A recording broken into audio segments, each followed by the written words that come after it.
नमस्कार, बहुत स्वागत है आप सभी का स्वराज एक्सप्रेस में। आप देख रहे हैं हमारा खास प्रोग्राम जनता मांगे जवाब। आपके साथ मैं हूं संयम जैन। मोहन की समीक्षा और मंत्रियों की परीक्षा। मध्य प्रदेश में एक बार फिर से मंत्रिमंडल विस्तार की संभावना की चर्चा शुरू हो गई है, क्योंकि सीएम मोहन यादव अपने मंत्रियों का रिपोर्ट कार्ड लेने वाले हैं। बताया जा रहा है कि सीएम 8 से 10 मई के बीच 2 दिनों तक लगातार अलग अलग विभागों की बैठकें करेंगे, जिसमें वो मंत्रियों से उनके विभागों में हुए कामकाज और उपलब्धियों के बारे में जानेंगे। इसके अलावा विभागों में पिछले 2 सालों में क्या नवाचार हुए हैं और आगे की कार्य योजना कैसी रहेगी, इस पर भी चर्चा होगी, जिससे इसे आने वाले दिनों के हिसाब से अहम माना जा रहा है। खास बात यह है कि हाल के दिनों में मध्य प्रदेश में निगम, मंडल, आयोग, बोर्ड और प्राधिकरणों में अध्यक्ष और उपाध्यक्षों के साथ साथ सदस्यों की भी नियुक्तियां हो चुकी हैं। ऐसे में प्रदेश में मंत्रिमंडल विस्तार की चर्चा भी तेज होती दिख रही है। तो वहीं सीएम मोहन यादव के मंत्रिमंडल में फिलहाल 4 पद खाली हैं। एमपी सरकार के मंत्री परिषद में मुख्यमंत्री समेत कुल 35 मंत्रियों की नियुक्ति हो सकती है। मोहन मंत्री परिषद में फिलहाल सीएम समेत कुल मंत्रियों की संख्या 31 है। इस हिसाब से अभी 4 और मंत्रियों की नियुक्तियां की जा सकती हैं। तो वहीं मध्य प्रदेश में लंबे समय से मंत्रिमंडल विस्तार की चर्चा होती रही है। सीएम मोहन यादव ने जब मंत्रियों के रिपोर्ट कार्ड की तैयारी की तो उसे मंत्रिमंडल विस्तार से जोड़कर दिखा जा रहा है। हालांकि अब तक इसको लेकर कोई आधिकारिक चर्चा नहीं है। खास बात यह है कि मध्य प्रदेश में बीजेपी के कई सीनियर विधायक इस बार मंत्रिमंडल में शामिल नहीं हो पाए। ऐसे में ये विधायक भी मंत्री परिषद में अपनी दावेदारी कर रहे हैं। राजनीतिक जानकारों का मानना है कि बीजेपी अब राज्य में मंत्रिमंडल विस्तार करके आगे के समीकरणों को साधना चाहेगी। तो वहीं कांग्रेस ने सीएम मोहन के रिपोर्ट कार्ड को लेकर प्रदेश कांग्रेस अध्यक्ष जीतू पटवारी ने कहा। उन्होंने कहा कि रिपोर्ट कार्ड की जरूरत ही नहीं है। जनता से अगर पूछेंगे तो वो मंत्रियों को -10 नंबर देंगे। कुल मिलाकर इस पर भी सियासत हो गई है। जो समीक्षा करनी तो सबसे पहले मुख्यमंत्री की होनी चाहिए। मुख्यमंत्री की समीक्षा क्या है? सबसे बड़ा कर्जदार हमारा प्रदेश है, सबसे बड़ा बेरोजगार हमारा प्रदेश है, किसानों में भयावह नाराजगी। आज कोई सर्वे सरकार करा ले सार्वजनिक, एक टोल फ्री नंबर पर कि मोहन यादव की सरकार को आप कितने नंबर देते हैं, तो -10 मिलेंगे, -10। तो सबसे पहले समीक्षा मुख्यमंत्री की होनी।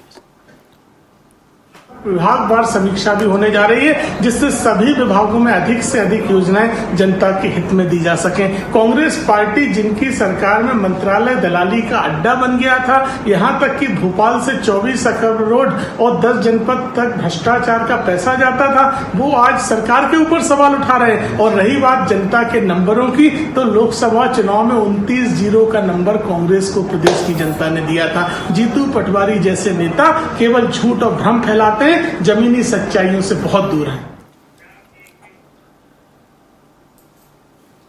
तो मोहन की समीक्षा, मंत्रियों की परीक्षा, इसी मुद्दे पर करेंगे चर्चा। और खास मेहमान हमारे साथ मौजूद हैं।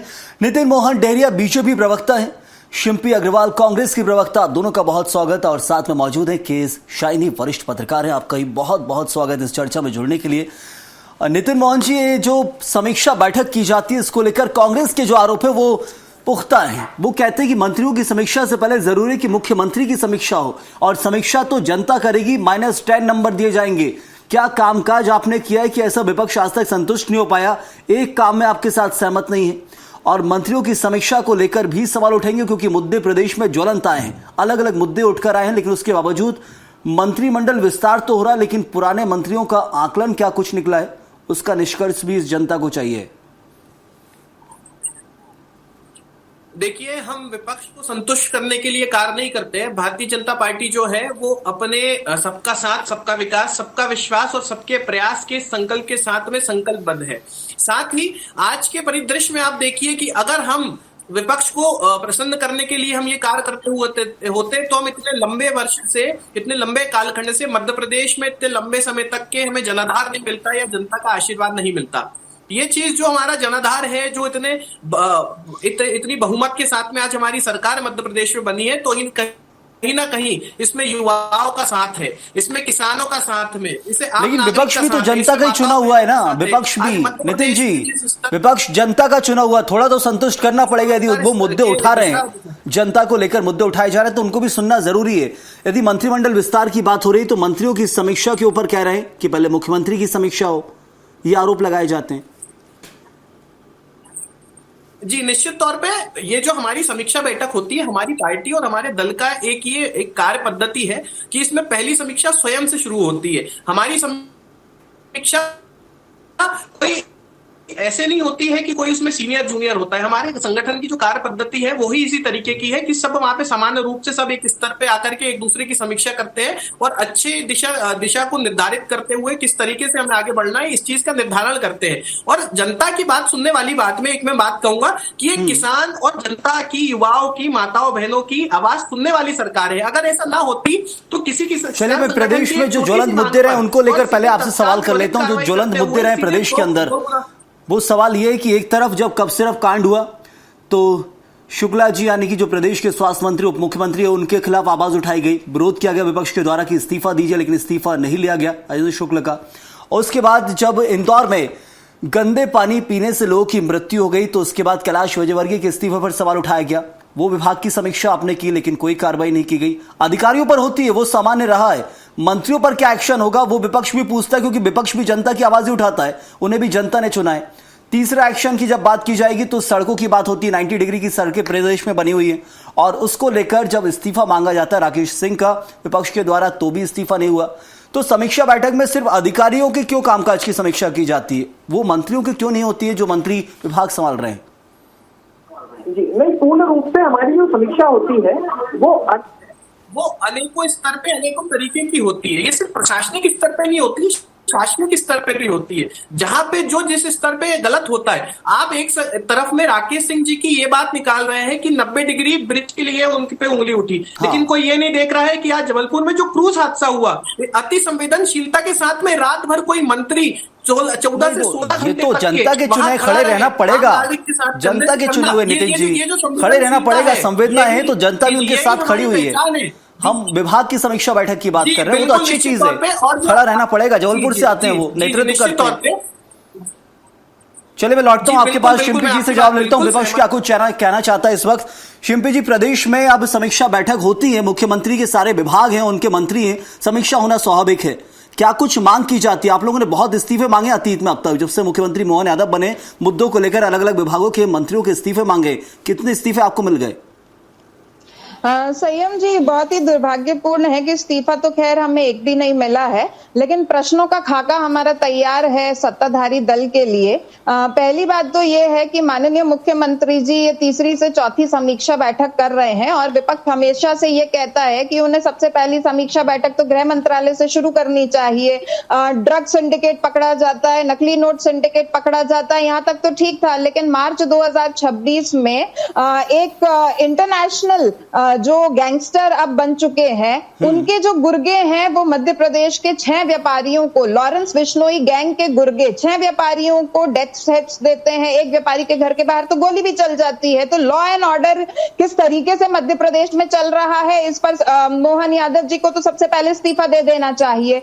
दूसरी बात, क्योंकि आपने भागीरथपुरा की बात करी और मंत्री के इस्तीफे की बात करी, भागीरथपुरा में जो नगर निगम आयुक्त थे दिलीप यादव जी, जब विपक्ष प्रश्न उठाता है तो आप उनको हस्तांतरित कर देते हैं, बजाय उनकी सेवाओं को समाप्त करने के या बर्खास्त करने के आप उन्हें पर्यटन मंत्रालय दे देते हैं। और पर्यटन मंत्रालय में सभी मुद्दों में हुआ ना, आज तक कौन किसको बर्खास्त किया गया आप मुझे बताइए? कब सिर्फ कांड हो, कोई सभी कांड ली, कोई बर्खास्त हुआ क्या? ट्रांसफर ही होते हैं, ये तो प्रशासनिक व्यवस्था रही है, दुर्भाग्य इस देश का। संयम जी, बिल्कुल ये दुर्भाग्यपूर्ण है, लेकिन आप जिस व्यक्ति का ट्रांसफर कर रहे हैं और जो टूरिज्म मंत्रालय में एमडी बना दिए जाते हैं, उन्हीं की सरपरस्ती में बरगी डैम का हादसा भी हो जाता है। और अब आप ये बताइए, आप कौन से नए मंत्रालय में उन्हें हस्तांतरित करने वाले हैं ताकि उस मंत्रालय का भी बंटाधार हो जाए।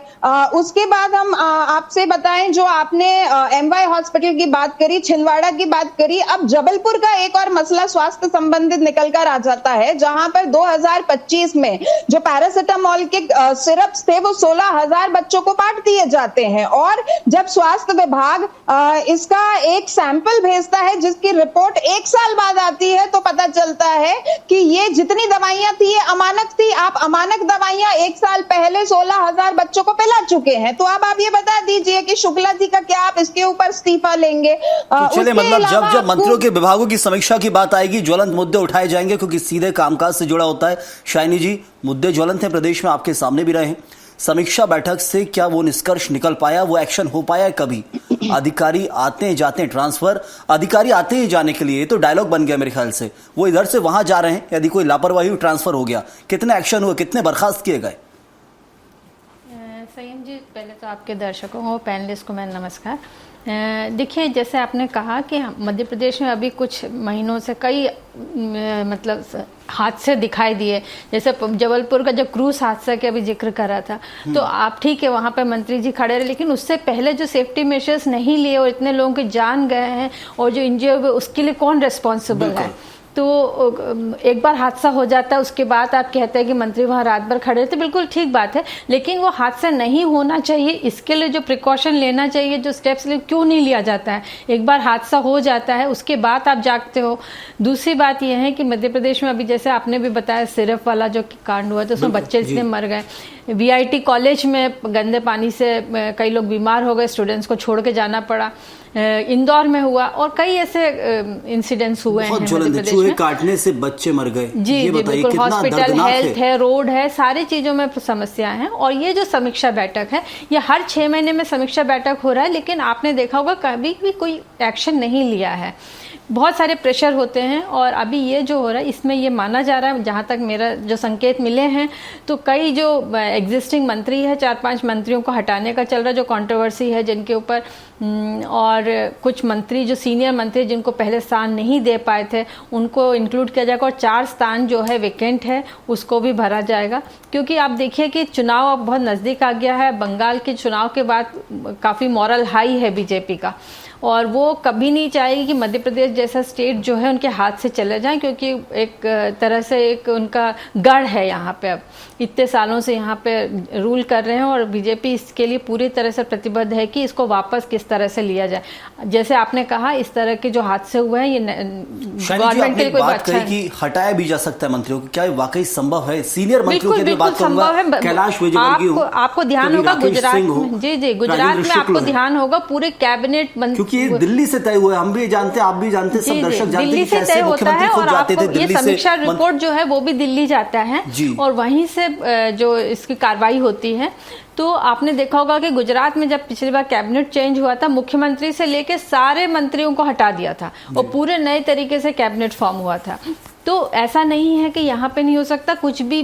अगर हाईकमान वहाँ पे चाहेगी तो यहाँ पे निश्चित तौर पे बड़े मंत्री, कद्दावर नेता भी बदल सकते हैं। और ऐसे संकेत भी आ रहे हैं कि कुछ नेता जो कंट्रोवर्सी में आ चुके हैं, जिनके नाम कट सकते हैं मंत्री पद से, और नए लोगों को जगह दिया जाएगा। क्योंकि जैसे अर्चना चिटनिस जी हैं, गोपाल भार्गव जी है, कई सीनियर मंत्री हैं जो काफ़ी अपनी नाराजगी पब्लिकली दर्शा चुके हैं, और बीजेपी नहीं चाहेगी कि आने वाले चुनाव में उसका कोई नेगेटिव इफेक्ट हो, तो उनको भी कहीं ना कहीं एडजस्ट करने की कोशिश करेगी। और मुझे लगता है समीक्षा बैठक जो है काफी सीरियसली लिया जा रहा है। चलिए, बिल्कुल, ये समीक्षा बैठक सबसे महत्वपूर्ण इसलिए हो कि प्रदेश के विकास को लेकर क्या कुछ नई चीजें निकलती है, क्या समीक्षा की जाती है। नितिन जी, लग रहा है इन बैठकों के जरिए कुछ ऐसी चीजें निकलेगी, खासतौर पर कोई एक्शन को लेकर यदि हम बात करेंगे, क्योंकि अलग अलग विभाग के कामकाज प्रदेश में चलते हैं, अलग अलग विभागों के अंदर जो कार्यप्रणाली है उसको लेकर बार बार बदलाव किया जाता है।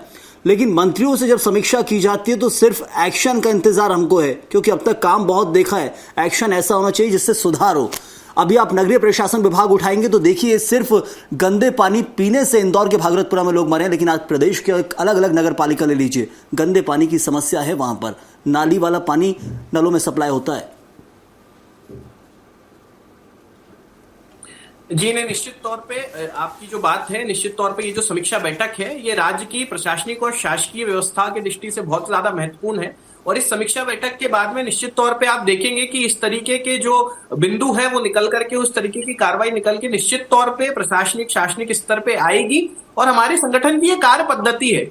आपने अभी जैसे छिंदवाड़ा की बात की है, मैं थोड़ा सा समय चाहूंगा कि जैसे आपने छिंदवाड़ा की बात की, जो पोल्ट्री कफ सिरप का जो विषय था, वो एक क्राइम सिंडिकेट के रूप में दक्षिण भारत से ऑपरेट हो रहा था। हमारे राज्य की सरकार ने वहां तक के जाकर के उन माफियाओं को पकड़ के लाके उन पर कार्रवाई करने का कार्य किया। मैं खुद छिंदवाड़ा का निवासी हूँ। वो जो डॉक्टर उसमें शामिल थे उस सिंडिकेट में, वो अभी तक के जेल में है, अभी तक की उन पर कार्रवाई की गई है। तत्कालीन सीएचएमओ तक कार्रवाई प्रदेश में चल कैसे रहा था? आप ये उठाएंगे कि कार्रवाई की है तो प्रदेश में चल कैसे रहा था? बच्चों की जो जान गई उसका जिम्मेदार कौन है? शाइनी जी कुछ कहना चाह रही हैं? जी शाइनी जी, मैं लौटता हूँ नितिन जी। जी, इंदौर में जो पानी, गंदा पानी गया तो उन पे आप किसके लिए जिम्मेदार मानेंगे उसको?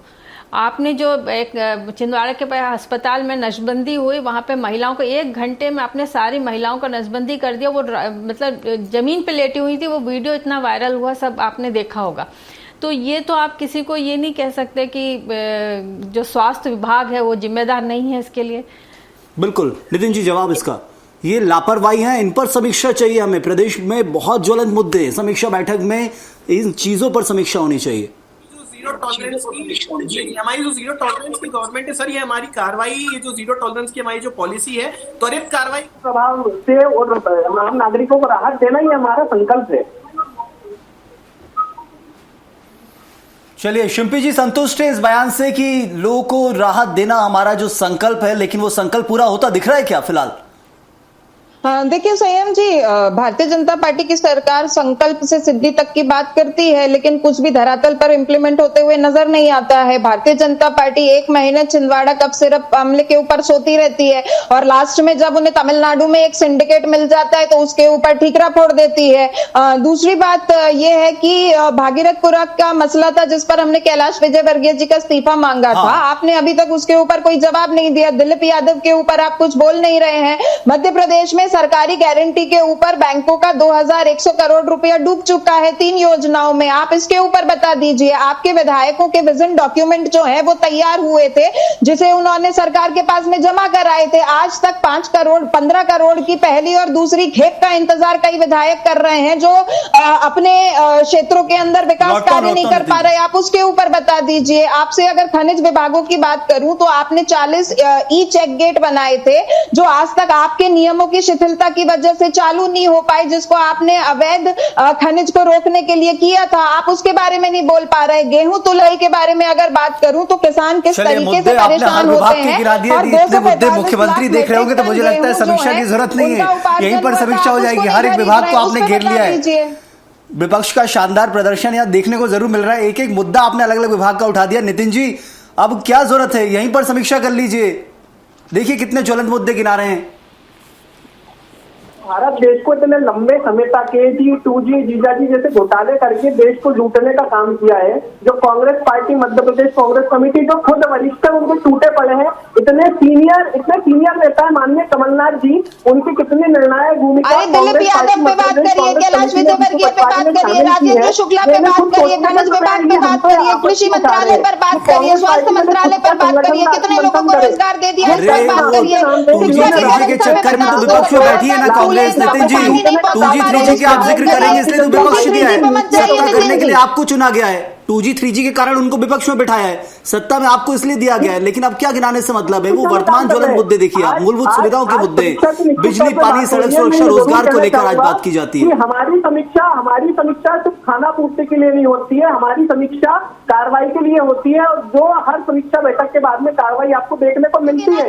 लेकिन दिखी नहीं, एक भी मंत्री के ऊपर कार्रवाई अब तक दिखी नहीं है। राजेंद्र शुक्ला का इस्तीफा मांग रहे हैं, उनका इस्तीफा ही दे दीजिए। किस पे कार्रवाई कर दी नितिन जी आप लोगों ने? निर्णय मध्य प्रदेश देखने वाला है। पहली समीक्षा बैठक में भी कोई कार्रवाई नहीं दिखी। इस बैठक के बाद कितने एक्शन होते हैं मंत्रियों के ऊपर, वो बहुत जरूरी है। मंत्रियों की लिस्ट बड़ी लंबी है, उम्मीदवार भी बड़े लंबे हैं। यदि आपको लग रहा है कि मंत्रिमंडल में जगह नहीं, ऐसा मुख्यमंत्री को लगता है कि और हमारे पास अच्छे लोग नहीं हैं, तो बहुत लिस्ट बड़ी है बीजेपी के अंदर, और जगह हैं। लेकिन जरूरी है कि कामकाज करने वाले नेताओं को, विधायकों को जगह दी जाए, क्योंकि उससे प्रदेश का विकास हो। और ऐसी मूलभूत सुविधाएं, आज के दौर में शर्म आती है सोचकर कि गंदे पानी पीने से लोग मर रहे हैं। 21वीं सदी है। मैं बहुत ज्वलंत मुद्दे में घबरा जाता हूं इस सोचकर के शाइनी जी कि आखिर कैसे चल रहा है। चूहे काटने से बच्चे मर जा रहे हैं। इंदौर जैसे शहर में, स्वच्छ शहर में जब ये मुद्दे सामने आए तो हमारा सीधा एक्शन होता है कि आखिर क्या कर रहे हैं। जी बिल्कुल संयम जी, जैसे आपने कहा ये ज्वलंत मुद्दे हैं और इस तरह के तो मतलब 21वीं सदी में तो इस तरह की चीज़ें नहीं दिखनी चाहिए। और हम जहां बोल रहे हैं इंदौर जो सबसे क्लीनेस्ट सिटी माना जाता है, उसको अवार्ड लिया जाता है, उसके बाद वहां पे इस तरह के हादसा होते थे, बहुत दुखद है। अब मैं सिर्फ ये बात कहना चाहूंगी, अभी समय बहुत कम है मध्य प्रदेश में। ये पिछले बार तो आपने लाडली बहना करके बांट दिया, फ्रीबीज बांटने से जो बहनों के खाते में पैसे डालने का वादा किया उससे आप जीत गए, लेकिन ये एक ही स्कीम बार बार नहीं चलता है। और इस तरह के अगर ये चलता रहा और अगर इसमें कोई परिवर्तन नहीं आता मंत्रिमंडल पे, जिस तरह से अभी अपन चर्चा कर रहे हैं, अगर वहाँ पे एक मतलब बहुत ही अपेरेंट चेंजेस नहीं आते हैं तो आने वाले, क्योंकि अब किसानों का जो अभी जो ये वॉर चल रहा है इसकी वजह से किसान अब बहुत परेशान होने वाले हैं, यूरिया मिलना मुश्किल हो जाएगा। मध्य प्रदेश जो है एग्रीकल्चरल स्टेट है, यहाँ पे किसान काफ़ी ऑलरेडी नाराज़ हैं, स्टूडेंट्स नाराज़ हैं, अस्पताल, रोड, एजुकेशन सब में आपने देखा होगा किस तरह से हालत बिगड़ रही है। तो अगर अभी से इनने अपने आप को नहीं संभाला तो बीजेपी के लिए आने वाले समय में, और एंटी इनकम्बेंसी वैसे ही रहती है, इतने सालों से आप रूल कर रहे तो एंटी इनकम्बेंसी का काफ़ी एक रोल रहता है। तो इसको किस तरह से बीजेपी आगे लेके जाती है और इसको सुधार करती है, इसके लिए समीक्षा बहुत इंपॉर्टेंट। इंतजार है जनता को भी कि क्या एक्शन अब समीक्षा बैठकों के बाद होता है, विभागवार कार्रवाई यदि होगी तो उसका इंतजार है, क्योंकि एक्शन बहुत जरूरी है। मुद्दे इतने ज्वलंत तो बीते कार्यकाल में भी नहीं निकले थे जो अभी निकल कर आए हैं, इसलिए ताज्जुब होता है कि अभी भी हम स्वच्छ पानी नहीं दे पा रहे हैं, अच्छी सड़कें नहीं दे पा रहे हैं और चूहे बच्चों को काट रहे हैं। मैं बार बार इसलिए बोलता हूं कि अस्पतालों में क्या व्यवस्था है उन पर बार बार सवाल उठाए जाते हैं, और जब तक इन मुद्दों पर एक्शन नहीं होगा तब तक बदलाव नहीं आएगा, और ये बहुत जरूरी है। समीक्षा बैठक क्या निष्कर्ष निकलता है? करप्शन और लापरवाही, दो चीज, नेग्लिजेंस और यहाँ पर करप्शन, आपने जो दो चीजों का जिक्र बहुत जरूरी है। यही विभागों में सरकारी जो कहते हैं ना पुराना ढर्रा चल रहा है, वो ढर्रा खत्म करना बहुत जरूरी है। वो एक्शन से होगा और एक्शन भी सख्त होना चाहिए, सिर्फ ट्रांसफर से कोई काम नहीं होगा, अधिकारी यहाँ से वहां बिठा दिए, वहां से यहाँ, ये पुराने ढर्रे पर ही हमारे देश और प्रदेश में सिस्टम चल रहा है, उभरना बहुत जरूरी है। इस वक्त के लिए फिलहाल इतना ही। नितिन जी आपका शुक्रिया, शिल्पी जी आपका शुक्रिया और शाइनी जी आपका बहुत बहुत धन्यवाद इस चर्चा में जुड़ने के लिए। तो मंत्रियों की समीक्षा बैठक होगी, अलग अलग विभागों की समीक्षा की जाएगी, क्या कार्यप्रणाली है, क्या कार्य किया जा रहा है, लेकिन बहुत जरूरी है कि समीक्षा बारीकी से की जाए। अधिकारियों पर गाज तो तुरंत गिरती है, मंत्रियों पर गाज कब गिरेगी और उससे सीख कितनी मिलती है दूसरे लेने वाले विभाग के जो मंत्री हैं उनको, वो एक बड़ा महत्वपूर्ण सवाल है, क्योंकि मंत्री पद दिया गया है काम के लिए और काम बहुत जरूरी है, क्योंकि सीधे जनता से जुड़ाव है और एक्शन बहुत जरूरी है। इस वक्त के लिए फिलहाल इतना ही। आप बने रहिए स्वराज एक्सप्रेस के साथ।